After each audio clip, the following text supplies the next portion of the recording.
I'm Chris Parkin. Welcome to today's unboxing video. We've got another rifle here from Sportsman Gun Centre, and as you can see on the box, it's a Steyr Mannlicher, and this is a CL2 SX Mountain. I've just checked over some of the paperwork to make sure I've got some of the details, but here we are. So in the box we have guarantee certificate, and we appear to have target shot with 100 metre grouping, which says it's 100 metres, and it's clearly less than 2 centimetres for 3 shots, which beats the sort of regular MOA standard for most of the industry.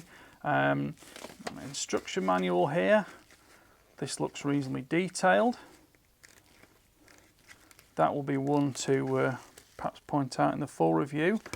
General overall build look. Small bow, sling swivels, and here we have some mechanics. This would appear to be the bolt. I have shot one of these, I think, a few years ago. I can't remember all the details. That would appear to be is that a 4-lug bolt? That's a 4-lug bolt. It's full diameter with single raceways on here to accommodate bolt travel, bolt stop, and anti-rotation. It's got the usual Steyr sort of, I think it's called a butter knife handle bolt handle there. Push feed bolt face, single extractor claw, and a single plunger ejector. Let's have a look at the rifle.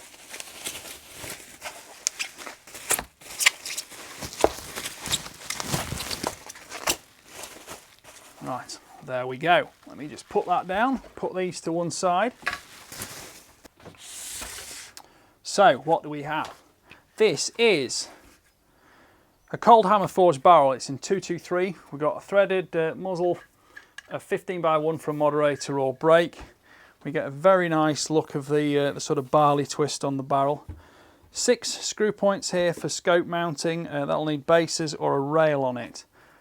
The stock is fully free floating. It's quite stiff. We've got a sling stud at the front or for the bipod mounting. So magazine drops out the bottom. I haven't checked capacity on that yet, but I suspect that's perhaps a 3+1, but I'm sure we'll soon see when we get around to trying the rifle. Pop that back in. I believe this is it's a fully synthetic stock, but it's got an aluminium bedding block inside, I'm led to believe, so I'll be investigating that more in depth of the final review. First impressions of the stock are it's got quite a nice finish. It's not too hollow, slightly mottled sort of texture for a bit of tactile grip, and it's got copolymer, inlaid black grip on the fore end and the grip here. I think the trigger's a set trigger. We'll test that in a second. Solid recoil pad, mounts up nicely.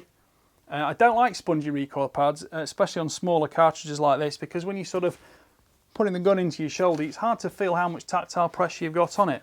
So let's pop the bolt in.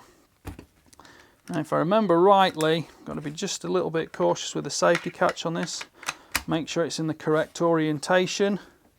So, right, as you can see, we've got, that looks to me like a 90-degree bolt lift, which will be 2 pairs of 2 lugs. So we've got 4 lugs there. The bolt handle, okay, let's look at the safety catch. The safety catch is on the back here, and rolled backward, the bolt handle is locked. If I push the little grey button down here and go to the first stage, which shows me a white blob there, that gives me full bolt operation with a safe rifle. And then forward will give me fire, and that's showing the red spot. Let's have a little feel of the trigger to start with. First impression's quite good. Let's see if it is a single set unit. Go for the push forward. It is a single set unit. So, oh, that's very light. Very light.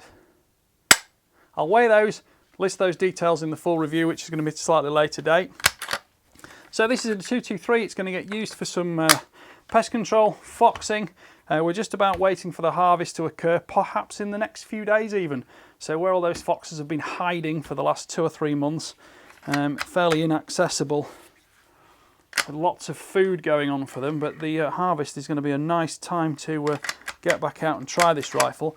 I believe, I did open the box earlier and checked, I've got Weaver bases and Weaver rings for it, and a Nightforce SHV scope to go on top. I've also got a PARD 007A to go on the back of the Nightforce for night vision use. And hopefully at a later date I'm also going to be trying a PARD 008 on it. So there we go. If you like the rifle, if you like the review, please like and subscribe to the channel, because the full review will be coming in probably about a month's time. And it will give you all the details that I can't tell you straight away from an unboxing, because as well as reading off a list of specifications, which I could do, I think you might be more interested in my opinion of the rifle. Thanks for watching. Bye for now.